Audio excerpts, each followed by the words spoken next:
നമസ്കാരം. വന്യജീവികളുടെ ആക്രമണത്തിൽ വലയുകയാണ് കേരളം. കാട്ടാന ആക്രമണമായിരുന്നു കഴിഞ്ഞ നാളുകളിലെ പ്രധാന വിഷയമെങ്കിൽ ഇപ്പോഴത് കാട്ടുപോത്തിലെത്തി നിൽക്കുന്നു. കോട്ടയത്തും കൊല്ലത്തുമായി 3 ജീവനുകളാണ് നഷ്ടമായത്. മലപ്പുറത്ത് കരടിയുടെ ആക്രമണവും ഉണ്ടായി. വന്യജീവി ആക്രമണം തുടരുന്നതിനിടെ വനമന്ത്രിയും KCBCയും തമ്മിലുള്ള പോരും തുടരുന്നു. മൃതദേഹവുമായി വിലപേശൽ പാടില്ലെന്ന മന്ത്രിയുടെ നിലപാട് KCBCയെ ചൊടിപ്പിച്ചു. ജനപ്രതിനിധികൾ ജനങ്ങൾക്ക് വേണ്ടിയാണോ വന്യജീവികൾക്ക് വേണ്ടിയാണോ നിലകൊള്ളേണ്ടത് എന്ന മറുചോദ്യമാണ് KCBC ഉയർത്തുന്നത്. ചീഫ് എഡിറ്റേഴ്സ് കോളം ഇന്ന് വിലയിരുത്തുന്നത് ജനങ്ങളെ എങ്ങനെ വന്യജീവികളിൽ നിന്ന് രക്ഷിക്കാമെന്നതാണ്. കാടിറങ്ങുന്ന വന്യതയ്ക്ക് എന്നവസാനം.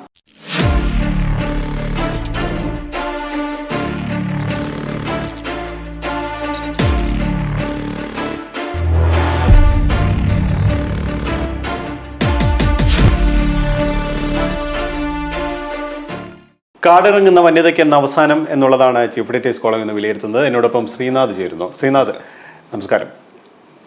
കഴിഞ്ഞ കുറേ ദിവസങ്ങൾ അരിക്കൊമ്പന്റെ പുറകെയായിരുന്നു നമ്മൾ. ഇപ്പോൾ അരിക്കൊമ്പനെ മറ്റൊരു സ്ഥലത്തേക്ക് കൊണ്ടുവിട്ടതിന് ശേഷം ഏറ്റവും ഒടുവിൽ നമ്മളിപ്പോൾ ആശങ്കയോടെ കാണുന്നത് കാട്ടുപോത്തിനെയാണ്. അരിക്കൊമ്പൻ ഇപ്പോൾ തമിഴ്നാട് അതിർത്തിയിൽ നിന്ന് കേരള കൊണ്ടുവിട്ട സ്ഥലത്തേക്ക് എത്തി എന്നുള്ളതാണ് വാർത്ത. എന്തായാലും നമുക്കൊരു ആശങ്ക വലുതായിട്ടില്ല ആ വിഷയത്തിൽ എന്നുള്ള കാര്യത്തിൽ ആശ്വസിക്കാം. പക്ഷെ അതുപോലെയല്ല കാട്ടുപോത്ത്. ഇത്തരമൊരു വന്യജീവി ആക്രമണം, അതിൽ ഒരു കാട്ടുപോത്തിൻ്റെതായ ഒരു ആക്രമണം അങ്ങനെ സജീവമായി നമ്മുടെ സംസ്ഥാനത്ത് ഉണ്ടായിട്ടില്ല. അങ്ങനെ വളരെ വിശദമായി നമ്മൾ ചർച്ച ചെയ്തിട്ടുമില്ല, നമ്മൾ കണ്ടിട്ടുമില്ല.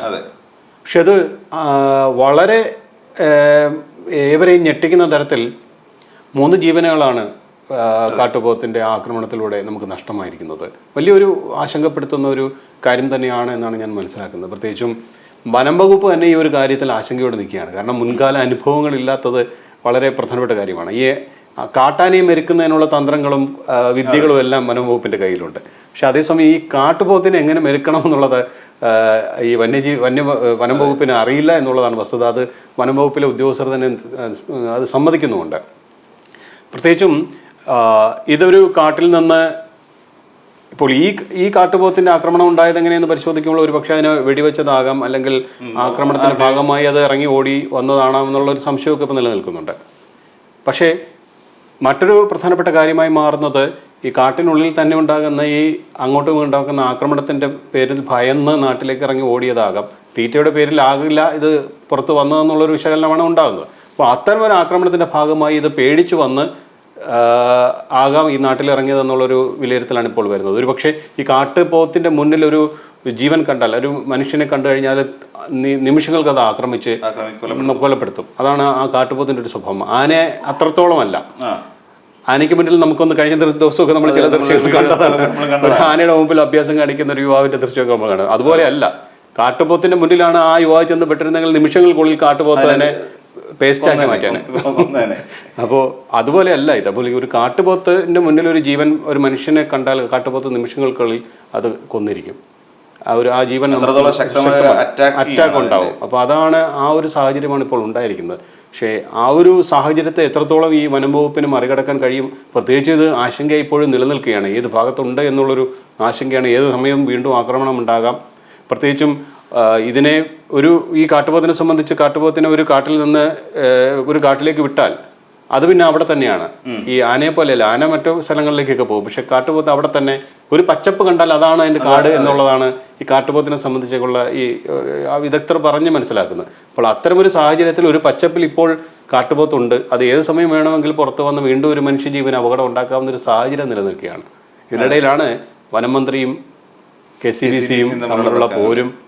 മറ്റൊരു പോരിന് ഇടയിൽ ഇതും വലിയൊരു പോരായി മാറുന്നു എന്നുള്ളതാണ് ഏറ്റവും വളരെ പ്രധാനപ്പെട്ട ഒരു കാര്യം. എന്താണ് ഈ വനമന്ത്രിയുടെ ഒരു പ്രസ്താവന KCBCയെ വല്ലാതെ ചൊടിപ്പിച്ചിട്ടുണ്ട്. കാരണം KCBCയെ സംബന്ധിച്ച്, അല്ലെങ്കിൽ ജനങ്ങളെ സംബന്ധിച്ച് ജീവനുകൾ നഷ്ടപ്പെടുന്നത് അവരെ സംബന്ധിച്ച് വളരെ പ്രധാനമാണ്. മലയോര മേഖലയിൽ ഉണ്ടാകുന്ന ഒരു ആശങ്ക ഇപ്പോഴും ഏത് സമയം ഏത് വന്യജീവിയുടെ ആക്രമണത്തിൽ ഞങ്ങൾക്ക് ജീവഹാനി സംഭവിക്കുക അല്ലെങ്കിൽ പരിക്കേൽക്കുമെന്ന് ഭയന്ന് ജീവിക്കുന്നവരാണ് ഓരോരുത്തരും.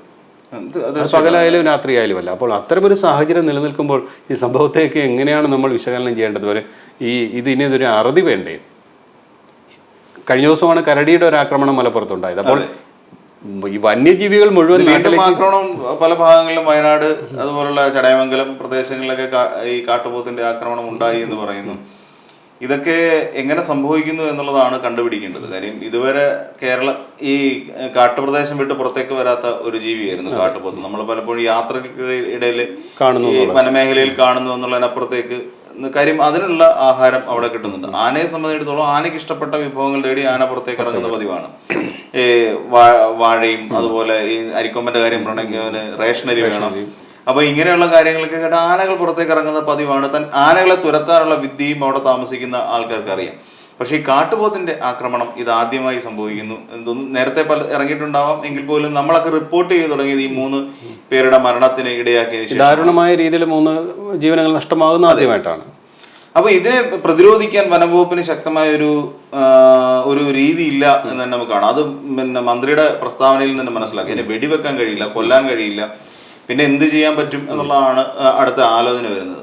അപ്പം ഇതിനെ ആൾക്കാരുടെ മൃതദേഹം വെച്ചുകൊണ്ട് വില പേശുന്നു എന്ന രീതിയിലേക്ക് അവരുടെ വിമർശനത്തെ കാര്യം സ്വാഭാവികമായും ചിന്തിക്കാം. ഒരു കാട്ടുപോത്തിന്റെ വിലയാണോ മനുഷ്യനെ എന്ന് സ്വാഭാവികമായും ചിന്തിക്കുന്ന ഒരു അവസ്ഥയിലേക്ക് അവിടുത്തെ ആൾക്കാരൊക്കെ മാറിക്കഴിഞ്ഞിരിക്കുന്നു. അപ്പൊ ആ സാഹചര്യത്തിലാണ് ഇദ്ദേഹത്തിന്റെ ഒരു പ്രസ്താവന ഈ രീതിയിൽ വരുന്നത്. പിന്നീട് അവർ തമ്മിലുള്ള ഒരു പോരായി മാറുന്നു. ഇത് ശരിക്കും കാട് എന്ന് പറയുന്നത് എന്നും സംരക്ഷിക്കപ്പെടേണ്ടതും കാട്ടിലുള്ള വിഭവങ്ങൾ എക്കാലവും സംരക്ഷിക്കപ്പെടേണ്ടതുമാണ് എന്നുള്ളൊരു ബോധം മനുഷ്യൻക്കുണ്ടാവുക എന്ന് പറയുന്നതാണ് പ്രൈമറിലി നമുക്ക് വേണ്ടത്. അപ്പൊ അതിലേക്ക് എത്തിപ്പെടുന്നില്ല. നമുക്കറിയാവുന്ന പോലെ തന്നെ ഇത് ഓരോ വർഷം കഴിയുന്തോറും ഈ വനവിസ്തൃതി കുറഞ്ഞുകൊണ്ടിരിക്കുകയാണ്. വനവിസ്തൃതിയിൽ പലതരത്തിൽ കാതലായ മാറ്റം സംഭവിച്ചുകൊണ്ടിരിക്കുന്നതായിട്ടാണ് പഠനങ്ങൾ തെളിയിക്കപ്പെടുന്നത്.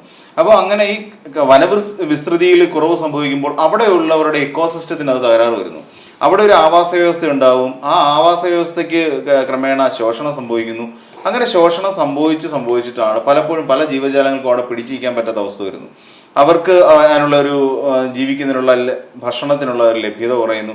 അങ്ങനെ തുടങ്ങി ഒരുപാട് പ്രശ്നങ്ങളിലൂടെ കടന്നു വരുമ്പോൾ ഇത് നാട്ടുപ്രദേശങ്ങളിലേക്ക് ഇറങ്ങുന്നതാണ് നമ്മൾ ഇതുവരെ കണ്ടിട്ടുള്ള പതിവ് രീതി. പക്ഷെ ഇതിനെ കുറച്ചുകൂടെ ഏതോ നായാട്ടുകാരന്റെ വെടിയേറ്റു എന്ന് പറയുന്നു. അപ്പോൾ അവിടെ ഈ രീതിയിലുള്ള നായാട്ട് സംഘങ്ങൾ പ്രവർത്തിക്കുന്നു, അല്ലെങ്കിൽ ഈ രീതിയിൽ ഈ വനമേഖലയിൽ ജീവിക്കുന്ന ഇത്തരം ജീവികളെ കൊലപ്പെടുത്താനും അതിനെ ഉന്മൂലനം ചെയ്യാന്ന് പറയാൻ പറ്റത്തില്ല, അവരവരുടെ ആവശ്യങ്ങൾക്ക് വേണ്ടിയിട്ട് കൊലപ്പെടുത്താനുള്ള ശ്രമം നടക്കുന്നു. കൊന്നു തിന്നുക എന്ന് പറയുന്നതായിരിക്കും ഇവരുടെയൊക്കെ ഒരു രീതി. അതിനു വേണ്ടിയിട്ടുള്ള ശ്രമങ്ങൾ നടക്കുന്നു. ഇത് വെടികൊണ്ടിട്ട് പുറത്തേക്ക് ഇറങ്ങുന്ന പിന്നെ പോത്ത് പുറത്തേക്ക് ഇറങ്ങി കഴിഞ്ഞാൽ ഭയങ്കര ആക്രമണകാരിയാവും. നമ്മൾ വെടികൊണ്ട പന്നി എന്നൊക്കെ പറയുന്ന പോലെ ഈ പോത്തിനെ സംബന്ധിച്ചിടത്തോളം പോത്തിന് അങ്ങനെ ഒരു വൈൽഡ് ജനുസാണ് പോത്ത്. ഇത് കാട്ടുപോത്താണെങ്കിലും നാട്ടിൽ നമ്മൾ വളർത്തുന്ന പോത്താണെങ്കിലും ഇതിന്റെ ഒരു ജനുസ് എന്ന് പറഞ്ഞാൽ ഒരു സെയിം ആണല്ലോ. അപ്പം ഈ രീതിയിലുള്ള ആക്രമണങ്ങൾ പതിവായിക്കൊണ്ടിരിക്കുന്നു. ഇപ്പം ഇനി ഈ ചടയമംഗലത്ത് പോത്തിന്റെ ആക്രമണം ഉണ്ടായി, അല്ലെങ്കിൽ കാട്ടുപോത്ത് ഇറങ്ങിയെന്ന് പറയുന്നത്, ഈ വയനാട്ടിൽ ഇറങ്ങിയെന്ന് പറയുന്നത്, ഇനി നിരന്തരമായി ഈ രീതിയിലൊരു ഇനി നമ്മളെ വാർത്തകളല്ലേ ഇതിന്റെ പിന്നാലെ ആയിരിക്കും. പിന്നെ ഈ പറയുന്ന മന്ത്രിയും KCBCയും തമ്മിലുള്ള ഈ പോര് എന്ന് പറയുന്നത് അത് പരിഹാരമില്ലാത്തൊരു കാര്യമാണ്. അതിങ്ങനെ പോയിക്കൊണ്ടിരിക്കും. അതിനകത്ത് രാഷ്ട്രീയം കളിക്കുകയാണ്. അപ്പോൾ ഉടനെ KCBCയുടെ ചൂട് പിടിച്ചുകൊണ്ട് അടുത്ത ആൾക്കാർ ഉടനെ രാഷ്ട്രീയ പ്രസ്താവനകൾ വരുന്നത്. ഇതിനെ ജോസ് കെ മാണി വരെ പറഞ്ഞ ആ പോത്തിനെ വെടിവെച്ചു കൊല്ലേണ്ടതാണ് എന്ന് ജോസ് കെ മാണി ഇടതുപക്ഷത്തിന്റെ കൂടെ നിൽക്കും. ജോസ് കെ മാണി വരെ അതിനെ കുറിച്ച് പറയില്ല. അവിടെ വേറൊരു പ്രശ്നം വരുന്ന സ്ഥിതി അത് ഇപ്പോൾ അത്തരം ഒരു തീരുമാനത്തിലേക്ക് പോയാൽ ഉടൻ തന്നെ കോടതി ഇടപെടുന്ന ഒരു സാഹചര്യം വരില്ലേ എന്നുള്ളതാണ് മന്ത്രിയുടെ ഒരു ചോദ്യം. അത് ഒരു പ്രസക്തമായ ചോദ്യമാണ്. കാരണം അരിക്കൊമ്പനെ ഇതുപോലെ മയക്കുവെടി വെച്ച് പിടികൂടി വിടാൻ ശ്രമിച്ച സമയത്താണ് കോടതി ഇടപെടലും ഒരു ഹർജി എന്ന് കോടതിക്ക് ഇടപെടേണ്ടി വന്നു. അതുപോലെ ഒരു പക്ഷേ കാട്ടുപോത്തിനെ വെടിവെക്കാനുള്ള ഒരു തീരുമാനം എടുത്ത് നമുക്ക് അതിനെ ആ രീതിയിൽ കാണാൻ പറ്റത്തില്ല. കാര്യം ആനയ്ക്കുള്ള ആരാധകർ എന്ന് പറഞ്ഞാൽ ഇപ്പോഴും നമുക്കറിയാം, അരിക്കൊമ്പൻ എന്ന് പറയുന്ന ഒരു പേര് കണ്ടാൽ നമ്മൾ യൂട്യൂബിലാണെങ്കിലും എവിടെയാണെങ്കിലും നമ്മൾ വീഡിയോ സിനിമ പോലും വരാൻ പോകുന്നു. അപ്പൊ അരിക്കൊമ്പൻ എന്ന് പറയുന്ന വാക്ക് കേട്ട് കഴിയുമ്പോൾ തന്നെ ഇപ്പോഴും ആൾക്കാർ ഓടി. ഇപ്പൊ യൂട്യൂബിൽ നമ്മൾ അരിക്കൊമ്പനെ കുറിച്ചുള്ള വീഡിയോസ് നമ്മൾ നോക്കിക്കഴിഞ്ഞാൽ കാണാം, ലക്ഷങ്ങളാണ് അത് കാണുന്നത്, ആ വീഡിയോ കാണുന്നത്. അപ്പം ആനയ്ക്കുള്ള ഒരു ആൾക്കാരുടെ ഒരു സപ്പോർട്ട് മറ്റു ജീവജാലങ്ങൾക്ക് ഇല്ല എന്ന് തന്നെ പറയാം. ഇപ്പൊ ഈ പ്രദേശത്ത് ഒരു പുലി ഇറങ്ങിയാലോ കോടതി വിധിക്ക് നോക്കിക്കത്തില്ല. അതിനെ മയക്കുവെടി വെക്കുകയോ, അതിനെ നേരത്തെ അറിയാലോ ഒരു കടുവ ഇറങ്ങിയ സാഹചര്യത്തിൽ അതിനെ വെടിവെക്കുക ചെയ്ത് അതിനുവേണ്ടി കോടതി വിധിക്ക് വേണ്ടി കാത്തു നിന്നിട്ടില്ല. ഇതാണ് വനമന്ത്രിയുടെ ഒരു വാക്കിന്റെ ഒരു പ്രശ്നം. അതാ അതിനെ കോടതിയിൽ ആരും പോകാനാ? പോത്ത് സ്നേഹികൾ, മൃഗസ്നേഹികൾ ആരും പോത്ത് സ്നേഹികളായി മാറുന്നില്ല. അങ്ങനെയാണെങ്കിൽ നമ്മൾ ആരും വീട്ടിൽ ബീഫ് കറി വെച്ച് കഴിക്കില്ല അല്ലേ? അപ്പൊ ആന നമുക്ക് ആനയോട് തോന്നുന്നത് ഒരു വാത്സല്യവും ഒരു ആരാധനയും സ്നേഹവും ആനയോട് നമുക്ക് തോന്നാറുണ്ട്. അത് കാട്ടാനയാണെങ്കിലും ശരി, നമ്മള് നാട്ടില് ഇണക്കി വളർത്തുന്ന നാട്ടാനകളാണെങ്കിലും ശരി, ആ ഒരു ബോധമുള്ളതുകൊണ്ടാണ് ഈ മൃഗസംരക്ഷകർ എന്ന് പറയുന്നത് ആനയെ മാത്രം സംരക്ഷിക്കാൻ ഇറങ്ങുന്നത്. അതുപോലെ പെറ്റ് ആനിമൽ, നമ്മള് നായ്ക്കളെ കൊല്ലുന്നതിനെതിരെ ഇതുപോലെ ഹർജി പോയിട്ടുണ്ടായിരുന്നു. അപ്പൊ അതിനെല്ലാം കാരണം ഇതൊക്കെ നമ്മൾ ഓമനിച്ച് വളർത്തുന്ന ജീവികളാണ്. അതുകൊണ്ടാണ് ഇവിടെ ഈ വനമന്ത്രി ഇത്തരം പ്രസ്താവന നടത്തി KCBC സംബന്ധിച്ച് അവരുടെ രോക്ഷം കൃത്യമാണ്. അവർ കൃത്യമായി അവതരിപ്പിച്ചു. കാരണം ഇത്തരം സംഭവങ്ങൾ ആവർത്തിക്കാതിരിക്കാൻ പ്രതിഷേധങ്ങൾ ശക്തമായി ഉണ്ടായാലേ ഇടപെടൽ വരൂ. അത് നമ്മൾ കണ്ടതാണ്. വന്ദനയുടെ കാര്യത്തിൽ തന്നെ പ്രതിഷേധങ്ങൾ ഉയർന്നപ്പോഴാണ് സർക്കാരിന് നടപടി എടുക്കേണ്ടി വന്നത്. ഇവിടെ ഇപ്പോൾ KCBC ഇത്തരം ശക്തമായ നിലപാടുമായി വന്നാൽ മാത്രമേ സർക്കാർ അനങ്ങൂ. കാരണം ഇവിടെ മിണ്ടാതെയും ഉരിയാടാതെയും നടക്കുന്ന മന്ത്രിമാരും മുഖ്യമന്ത്രിയും ഉള്ളൊരു നാടാണല്ലോ. കാരണം ഈ വിഷയത്തിൽ ഇതിപ്പോൾ ചോദിച്ചെങ്കിൽ പ്രസക്തമായ ഒരു ചോദ്യമുണ്ട്. എന്തുകൊണ്ട് ഈ കാര്യത്തിൽ പെട്ടെന്നൊരു അടിയന്തര യോഗവും വിളിച്ചില്ല? 3 ജീവനുകൾ നഷ്ടമായ സാഹചര്യമല്ലേ. പെട്ടെന്നൊരു അടിയന്തര യോഗം വിളിക്കാൻ പോലും ഈ സർക്കാർ മെനക്കെടുന്നില്ലല്ലോ എന്നുള്ളൊരു ചോദ്യം വന്നിരിക്കുന്നു. പ്രസക്തമായ ചോദ്യമാണ്. ഇതിൽ മാത്രമല്ല സാർ, ഈ അടുത്തിടെയായിട്ട് പിന്നെ വന്ദനയുടെ മർഡർ കേസിൽ മാത്രമാണ് ഒരു അടിയന്തര യോഗം വിളിക്കുകയും ഡോക്ടർമാരോട് അത് പ്രക്ഷോഭത്തിലേക്ക് പോയപ്പോഴാണ് നമ്മൾ ചിന്തിക്കുന്നത്. അതൊരു വലിയ കമ്മ്യൂണിറ്റിയാണ്. അതൊരു വളരെ ഇമ്പോർട്ടന്റ് ആയിട്ടുള്ള ഒരു വിഷയം കൂടി പറ്റില്ല. അപ്പൊ ആ ഒരു സാഹചര്യം കണക്കിലെടുത്തുകൊണ്ടാണ് അവര് അടിയന്തര യോഗം വിളിച്ചത്. അല്ലാത്ത ഏത് കേസിൽ വിളിച്ചിട്ടുണ്ട്? ഇതിപ്പോ കേന്ദ്രത്തെ കുറ്റപ്പെട്ട് കേന്ദ്ര നിയമത്തെ കുറ്റപ്പെടുത്തി അല്ലെങ്കിൽ അതിനെ ചുവട് പിടിച്ച് അതിൽ പിടിച്ച് മുന്നോട്ട് പോവാണ്. ഇപ്പം കോടതി ഇടപെടും തന്നെയല്ല സാർ. നമുക്കറിയാം കേരളത്തില് പിന്നെ പ്രതിവർഷത്തെ കണക്കുകൾ നോക്കുകയാണെങ്കിൽ നിരവധി തുക ഈ പിന്നെ വന്യജീവി ആക്രമണങ്ങളുമായിട്ട് ബന്ധപ്പെട്ട് സർക്കാർ വിനിയോഗിക്കുന്നുണ്ട്. ഇതിന്റെ 10% മതിയാകും ഈ പറയുന്ന ഇവയെ പ്രൊട്ടക്ട് ചെയ്യാനും ഇതൊന്നും ജനവാസ മേഖലയിലേക്ക് ഇറങ്ങാതിരിക്കാനും വേണ്ട സജ്ജീകരണങ്ങൾ ഒരുക്കാൻ വേണ്ടിയിട്ട്. ഇതൊക്കെ എന്തുകൊണ്ട് ചെയ്യുന്നില്ല? 100 കോടിയും 1000 കോടിയും ഒക്കെ അതിനുവേണ്ടി ചെലവഴിക്കുന്നുണ്ട്. ഇപ്പൊ തന്നെ ആ കുടുംബങ്ങൾക്ക് 10 ലക്ഷം രൂപ വീതമാണ് ധനസഹായം പ്രഖ്യാപിച്ചത്. അപ്പൊ ഈ തുക വേണ്ടല്ലോ ഇവയൊക്കെ നാട്ടിലേക്ക് ഇറങ്ങാതിരിക്കാൻ കൺട്രോൾ ചെയ്യാൻ വേണ്ടിയിട്ട് ഒരു ഫെൻസിങ്ങോ അല്ല അതുപോലുള്ള കാര്യങ്ങൾ ചെയ്യാൻ. ഇത് ചെയ്യാതെ ജനങ്ങളെല്ലാം നിങ്ങളെല്ലാം മിങ്കിൾ ചെയ്ത് ജീവിച്ചോളൂ. ഇത് ശരിക്കും ഇവര് തമ്മിൽ തുടങ്ങിയ മനുഷ്യനും മൃഗങ്ങളും തമ്മിലുള്ള സംഘർഷങ്ങൾക്ക് ഒരുപാട് വർഷം ചരിത്രകാലത്തോളം പഴക്കമുണ്ട്. ഇതൊക്കെ പണ്ട് പുരാതന കാലം പോലെ മനുഷ്യൻ മൃഗങ്ങളെ വേട്ടയാടിക്കൊണ്ട് തിരിച്ച് മൃഗങ്ങളാൽ മനുഷ്യനും കൊല്ലപ്പെട്ടുകൊണ്ട് ഒരു എക്സിസ്റ്റൻസിന് വേണ്ടിയിട്ട് ഒരു നിലനിൽപ്പിന് വേണ്ടിയിട്ട് ഇവര് തമ്മിലുള്ള മനുഷ്യനും മൃഗങ്ങളും തമ്മിലുള്ള പോര് തുടങ്ങിയിട്ട് വർഷങ്ങളായി. ഇതിപ്പോ ശരിക്കും പറഞ്ഞാൽ ഈ 5000 കോടിയുടെ നികുതി വർധന കൊണ്ട് നാട്ടിലും അതുപോലെ തന്നെ വന്യമൃഗ ശല്യം കൊണ്ട് മലയോരങ്ങളിലും ജീവിക്കാൻ വയ്യാത്ത അവസ്ഥയാണ്. മറ്റൊരു സ്ഥലത്ത് രസം എന്താ പറയുക, രമേശ് ചെന്നിത്തലയുടെ ഒരു പ്രസ്താവന ഉണ്ടായിരുന്നു. രമേശ് ചെന്നിത്തല പറഞ്ഞാണ് നാട്ടിലിറങ്ങിയ സർക്കാർ അങ്ങോട്ട് പോയ മൃഗങ്ങൾ. ഇതാണിപ്പം ശരാശരി മലയാളിയുടെ അവസ്ഥയാണ്. ഇത് സത്യമാണ്. നാട്ടിലിറങ്ങിയ നികുതിക്കുള്ള സാർ നേരത്തെ പറഞ്ഞ നികുതി മയക്കോടി വെക്കേണ്ടത് ആരെയാണെന്നുള്ള സംശയമാണ്. ഈ മൃഗങ്ങൾ വേറെ ആരെങ്കിലും മന്ത്രിയെ തന്നെ ആണോ എന്ന് ചെന്നിത്തല ചോദിച്ചതിനകത്ത്. കാര്യം ഇതിനെ മറ്റൊരു തരത്തിൽ ഇതിനെ പൊളിറ്റിക്കലൈസ് ചെയ്യാണ്. എന്നാ പിന്നെ ആ ഒരു വിഷയത്തെ കുറിച്ച് ചർച്ച നടക്കട്ടെ. അവരുടെ ഒരു വികാരം അവർ പ്രകടിപ്പിച്ചു. അത് സ്വാഭാവികമാണ്. കാര്യം ഒരു മനുഷ്യന് ജീവന് വിലയില്ലേ എന്ന് ചോദിച്ചാൽ അതിനകത്ത് ഇമ്പോർട്ടൻസ് ഉണ്ട്. ഇവിടെ ഈ നിയമങ്ങളെ ചുറ്റിപ്പറ്റിയാണല്ലോ നമ്മൾ ഈ ഓരോ കാര്യങ്ങൾ. ഈ എന്തുകൊണ്ട് ഇത്തരം പ്രശ്നങ്ങൾ ഉണ്ടാകും? നിയമങ്ങൾ മാറ്റാനുള്ളതല്ലേ. അതനുസരിച്ച് വേണ്ട രീതിയിൽ ഭേദഗതി വരുത്തി മാറ്റങ്ങൾ കൊണ്ടുവരാനുള്ള ഒരു ശ്രമം ഇവിടെ സർക്കാരിന്റെ ഭാഗത്തുനിന്ന് ഉണ്ടാകുന്നില്ല. അതാണ് വളരെ ഒരു ദുഃഖമുണ്ടാക്കുന്ന ഒരു കാര്യം. അതെ, നിയമങ്ങള് പലപ്പോഴും ഈ പറയുന്ന പോലെ അവരവരുടെ സൗകര്യത്തിന് ഇത് ഇത്രയും കാലത്തിന് മുമ്പ് തുടങ്ങിയ നിയമം എന്നാ പിന്നെ ഇത് ഈ വഴിക്ക് അങ്ങ് പൊക്കോട്ടെ. അപ്പൊ മറ്റുള്ളവരെ ബാധിക്കുന്ന വിഷയമല്ലല്ലോ. കാര്യം 1-2 പേര് മരിക്കുന്നതുകൊണ്ട് സർക്കാരിന് എന്ത് നഷ്ടം? ഒരു നഷ്ടവും ഇല്ല. ഒന്നും അല്ലെങ്കിൽ റേഷൻ കാർഡിനകത്ത് നിന്ന് അത്ര റേഷൻ കൊടുക്കേണ്ടതെന്ന് മാത്രം ഒരു ലാഭം ഉണ്ടല്ലോ എന്ന് ചിന്തിക്കുന്ന സർക്കാരാണ് ഇപ്പോ. അപ്പൊ ആ സാഹചര്യം കൂടെ പരിഗണിക്കുമ്പോൾ ഈ നിയമങ്ങളൊക്കെ ഈ വഴിക്ക് തന്നെ പോയി കഴിഞ്ഞാൽ കുറെ പേരെ കാട്ടുപോത്ത് കൊന്നും കുറച്ച് പിന്നെ ജനങ്ങളെ പന്നിയുടെ ആക്രമണത്തിലോ കാട്ടാനയുടെ ആക്രമണത്തിലോ കുറെ പേരെ മരിക്കുമ്പോൾ അത്രയെങ്കിലും ലാഭം കിട്ടുമല്ലോ സർക്കാരിന്.